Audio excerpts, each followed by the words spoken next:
Safety in Fort Sanders has always been a concern among some UT students, and why it's even more important now. And ever heard of flying drones? One university is amping up their originality by making drone studies its newest major.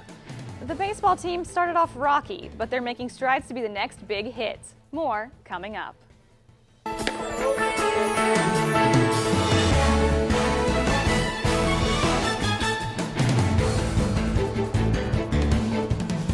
You know, a lot of these kids don't have anything to lose. They've tried everything else. So.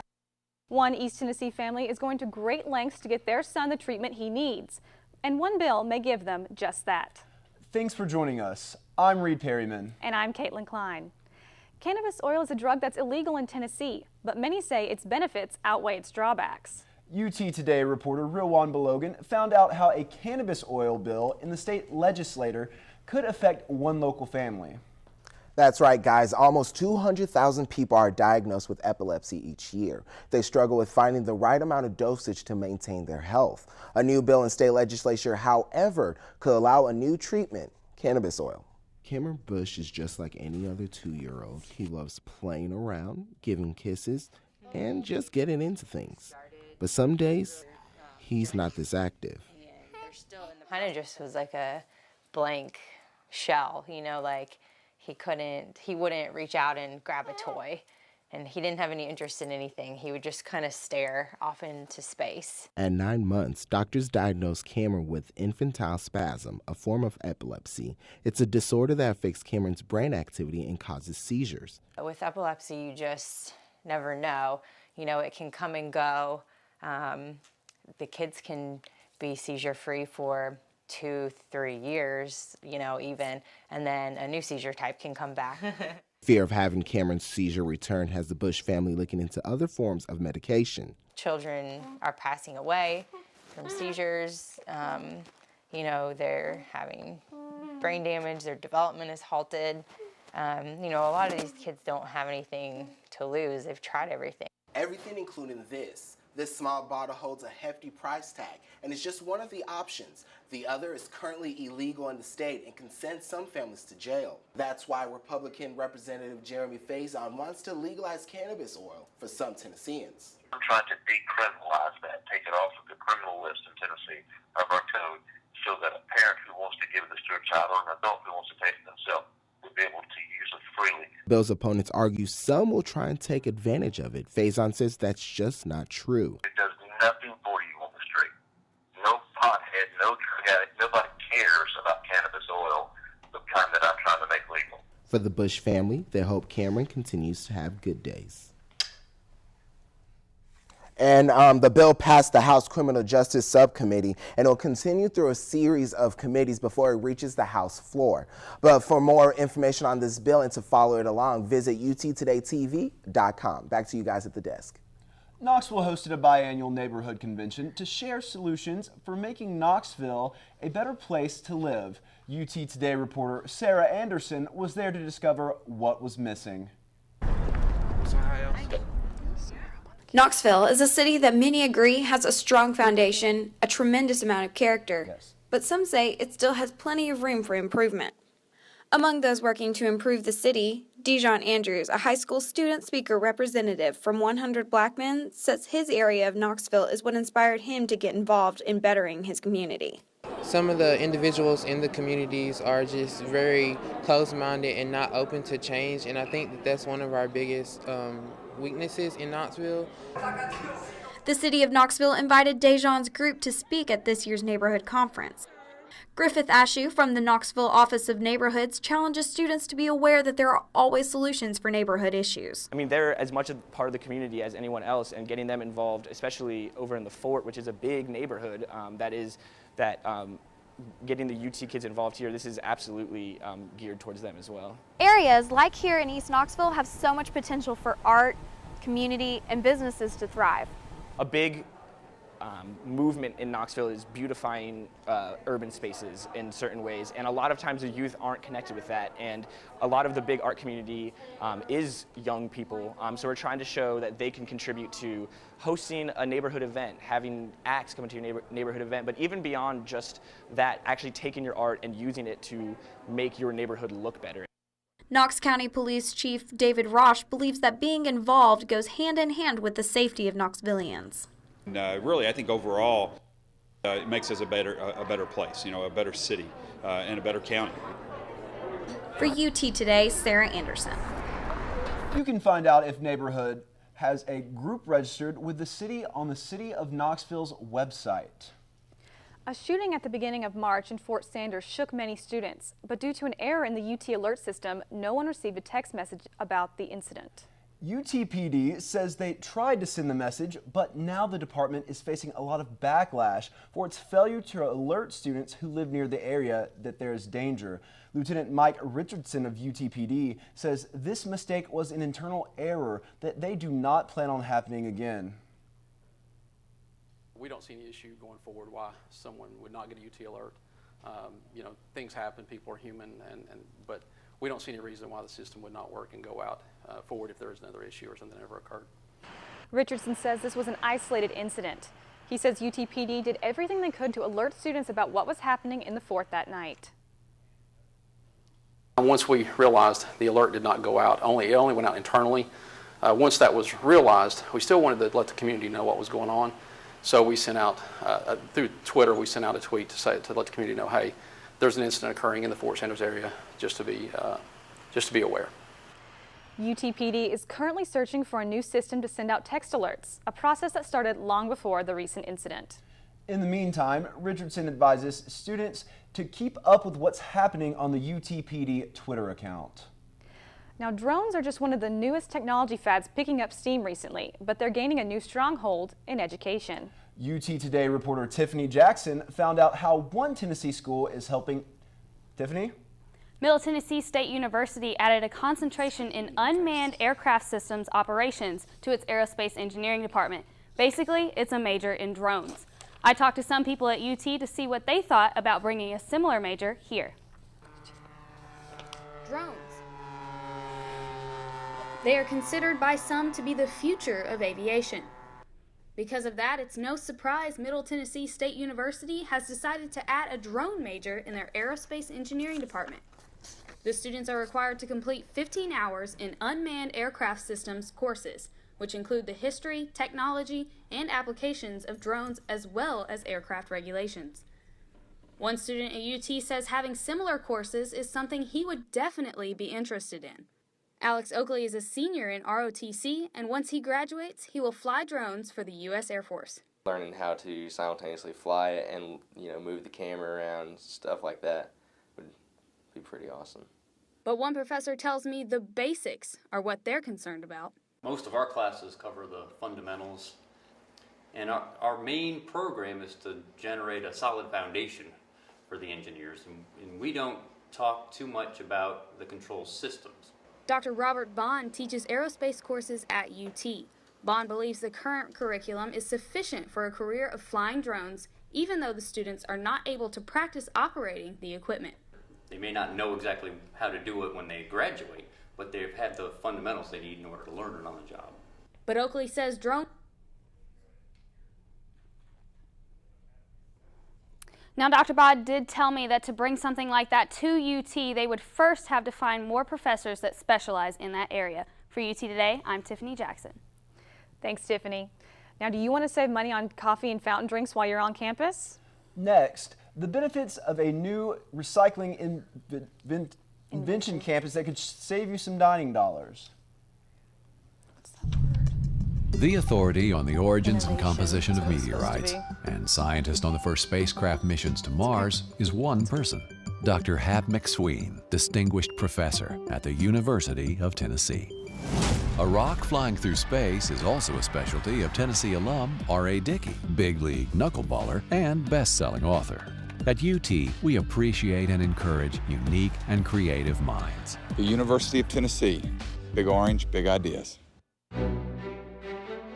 My favorite part about being involved and being a part of the Vol family is that we're one Tennessee. Being from Tennessee and being able to go to school at the University of Tennessee was an honor for me. My scholarship means so much to me. It's really a blessing. My message to the Tennessee Fund donors would be just to say thank you for giving me the opportunity to pursue my dreams. We appreciate everything that you guys do for us.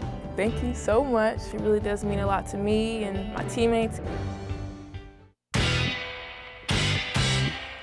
Vol fans, there's one penalty that is not reviewable. Where's your orange? It's Friday. And you're not wearing orange. You gonna really come out here with no orange on? Do not forget to support your Vols by wearing your orange on Fridays. Got to be kidding me. Show us your orange and avoid getting a penalty flag thrown your way on Big Orange Friday.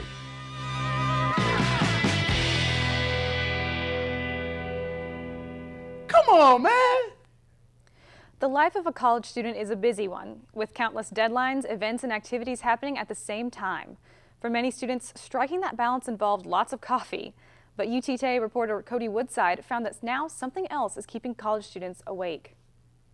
As today's college students are facing a larger course load than ever before, I discovered that it's not just coffee that's keeping them awake. More students are skipping the Starbucks line for a different type of pick-me-up.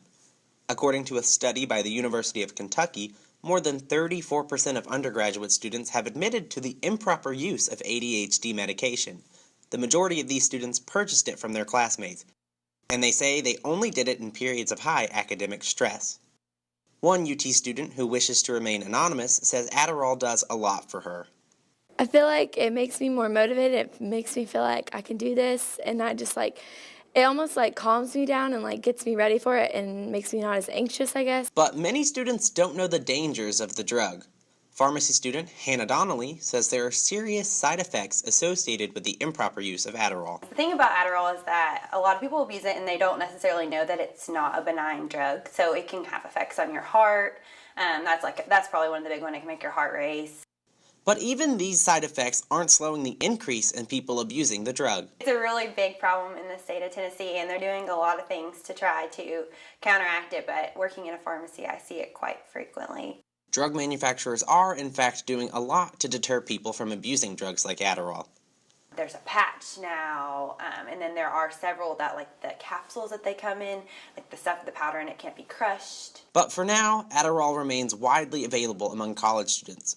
While Donnelly doesn't encourage abusing prescription drugs, she does offer advice to those who think they may suffer from ADHD and don't want to run the risk of a habit-forming medication. Well, if you think you need it, I guess go see a doctor and get it prescribed. There are people that really feel like they do have the disease and maybe they have the potential for abuse, and they do have 2 drugs that are on the market that are not controlled substances. For UT Today, I'm Cody Woodside.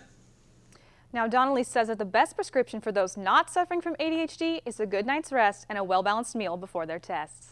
Spring is the time for fundraising. UT Today reporter Whitney Shelton found out why one event is so close to a CCI professor's heart. When you first meet Bonnie Hufford, you may think she is just like any normal professor. But when you really get to know her, you'll see that she is more than just a professor at the university. I was diagnosed with multiple myeloma, a really aggressive, incurable blood and bone cancer. But it just makes me want to fight harder for all those people out there who can't fight for themselves or don't know how. Hufford started Relay for Life at UT in 2003 to bring campus together for a cause, and has inspired many people along the way, like Grant Smith, who is the Relay for Life director. Bonnie is our faculty advisor for Relay, and after I met Bonnie, I knew that I didn't want to give up Relay. She's really one of the main inspirations as to why I relay and why a lot of our committee relays. Relay for Life at UT is held the second Friday in April every year, and is an all-night-long event. Circle Park is filled with teams who are fundraising, playing games, and bringing awareness to cancer. We are volunteers for a reason, and when we have a student representation of between 1,000 and 1,300 students participating every year, that shows that you're a Vol for Life and your volunteer spirit. This is Hufford's last relay, but that doesn't mean she will stop fighting. In April, I will be going to the state legislature and also to Washington to talk to our legislators and Congress people to get them to help us have insurance companies, for example, cover a $300 screening rather than paying for $25,000 worth of chemotherapy. Last year, UTK Relay raised around $70,000, and their goal this year is $75,000. Those funds go to education, patient services, and research to find a cure. For UT Today, I'm Whitney Shelton. Relay for Life will begin this year on April 10th at 6 p.m. Sustainability on campus has made several big pushes this school year with the new recycling locations and a big win for recycling during football season. And there's still more. UT Today reporter Lindsay Jennings has more on the most recent undertaking that has students saving money and the planet. The Mug Project is a campus-wide effort to reduce waste and save resources, and people on campus say it's doing just that. The Mug Project was started in 2011 and is continuing to help cut costs on single-use containers. In its first year, we'd saved well over 40,000 single-use beverage containers. Jay Price with UT Recycling says students, faculty, and staff are encouraged to bring their own mug to receive an incentive. And you get a discount. So normally a fountain drink or a coffee would cost $1.39 or $1.29 depending on the location. They're 99 cents when you bring your own mug. Many UT students are taking action to support. Being able to refill this at home or at the drink stations around campus helps to save me money. More than 90% of volunteer dining locations are participating. The majority of UT dining locations serve beverages in single-use disposable cups. UT's 27,000 students use over 3,000 cups per day. Paper cups are for single use only and can't be recycled. Paper cups are designed with a waxy exterior that makes them leak-proof and heat-resistant. This is convenient for the average person, but not so convenient for our environment. Jay Price with UT Recycling says they are trying to ramp up the marketing to make more progress on the Mug Project. We're really trying to bring that marketing back, get people into the habit of reusing their mugs and saving some money. UT Recycling says the Mug Project has the potential to make a huge environmental impact, and it begins right now with people getting on board. More than 100,000 single-use cups enter landfills each year. The Mug Project's organizers say they hope to shrink that number. For UT Today, I'm Lindsay Jennings. Thank you, Lindsay. The baseball team is gearing up for a new season, and they have some pretty cool background music to help them out. And how that's helping them get their heads in the game when we come back. My favorite part about being involved and being a part of the Ball family is that we're one Tennessee. Being from Tennessee and being able to go to school at the University of Tennessee was an honor for me. My scholarship means so much to me. It's really a blessing. My message to the Tennessee Fund donors would be just to say thank you for giving me the opportunity to pursue my dreams. We appreciate everything that you guys do for us. Thank you so much. It really does mean a lot to me and my teammates. Ball fans, there's one penalty that is not reviewable. Where's your orange? It's Friday. And you're not wearing orange. You gonna really come out here with no orange on? Do not forget to support your Vols by wearing your orange on Fridays. Got to be kidding me. Show us your orange and avoid getting a penalty flag thrown your way on Big Orange Friday.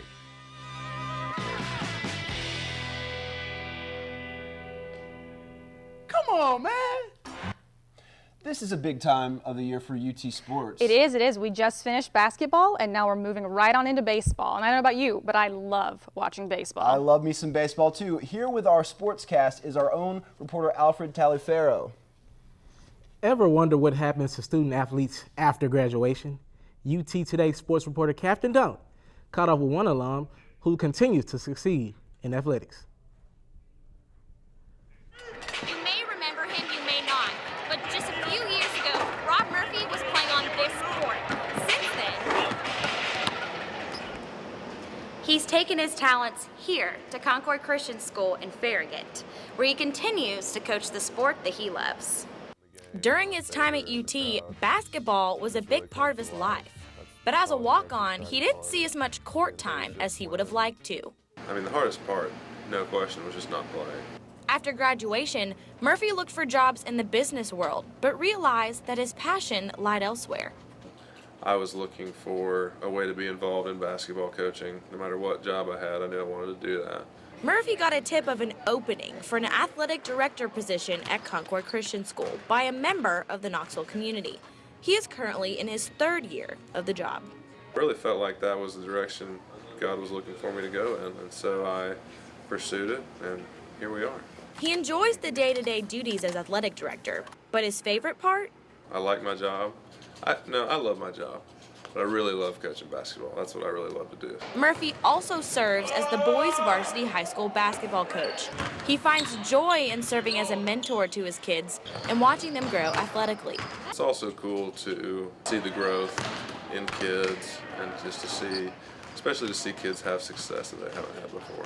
Murphy is grateful to serve as a basketball coach at Concord Christian School and continues to touch lives with the sport he loves so much. For UT Today, I'm Catherine Donnelly. The Concord Christian boys varsity team finished at 10-13 on the season.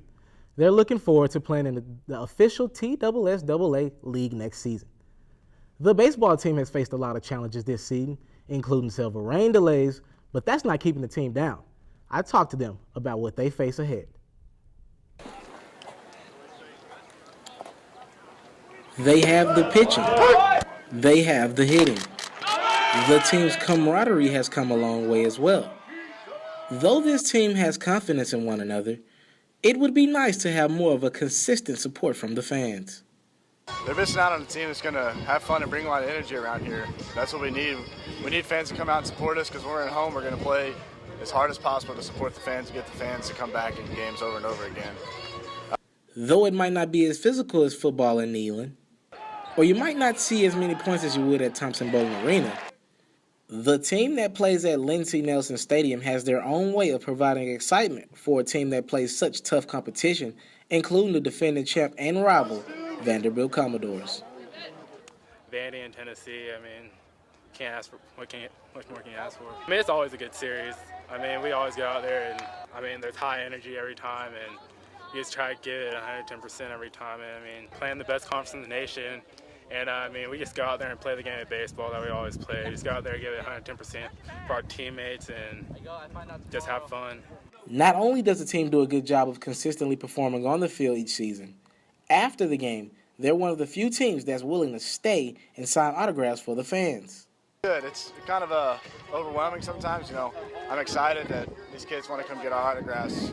We're just regular Joes, but I mean, these kids look up to us, and I really appreciate that because they know they want to be a Tennessee baseball player, Tennessee Vol one day, and it's really cool. With your support, the Vols can continue to win games in SEC play and make little guys like this happy to be at the ballpark. The baseball team can make killer plays, but Paxton Elroy found out that the tunes are really what keep carry the players through the games. A base hit by Kristen Stewart, strikeout by Kyle Serrano, and music. Or, in baseball terminology, walkout songs. Number 10, A.J. Simcox. At every home baseball game in Lindsey Nelson Stadium, the fans get a 20-second look at what tune that player chooses for his walkout song. Left-handed pitcher Andy Cox says it's all about the added rhythm. My song's Uptown Funk by Bruno Mars. I just like to have a good little beat to just kind of dance in my head to while I'm pitching to get me in a rhythm, get me going before I get out there on the mound. Whether it be that extra push to send the ball over the scoreboard or the rhythm that the player needs to calm his nerves, these strategically chosen songs add a little spice to Lindsey Nelson and also give fans a chance to see the personalities of their favorite balls. Some walkout songs cause laughs. Might have to say Maggia's Magic Stick. But sometimes the good old throwbacks can be the ones to get the fans on their feet. I would have to say Brody's, the Fresh and So Clean song. Just makes you feel good, makes you want to get up and dance. So head on over to Lindsey Nelson Stadium and become familiar with these SEC players. For UT Today, I'm Paxton Elrod. You can catch the baseball team at Lindsey Nelson Stadium every home series and get a chance to meet the players after Sunday's games. That's all for sports. Back to you guys. Thanks, Alfred. Pokemon video games and card games took over pop culture in the 90s. And now one club right here at UT is taking Gotta Catch 'em All to a whole new level. The authority on the origins and composition of meteorites and scientist on the first spacecraft missions to Mars is one person, Dr. Hap McSween, distinguished professor at the University of Tennessee. A rock flying through space is also a specialty of Tennessee alum R.A. Dickey, big league knuckleballer and best-selling author. At UT, we appreciate and encourage unique and creative minds. The University of Tennessee, Big Orange, big ideas. My favorite part about being involved and being a part of the Vol family is that we're one Tennessee. Being from Tennessee and being able to go to school at the University of Tennessee was an honor for me. My scholarship means so much to me. It's really a blessing. My message to the Tennessee Fund donors would be just to say thank you for giving me the opportunity to pursue my dreams. We appreciate everything that you guys do for us. Thank you so much. It really does mean a lot to me and my teammates. Vol fans, there's one penalty that is not reviewable. Where's your orange? It's Friday. And you're not wearing orange. You gonna really come out here with no orange on? Do not forget to support your Vols by wearing your orange on Fridays. Got to be kidding me. Show us your orange and avoid getting a penalty flag thrown your way on Big Orange Friday.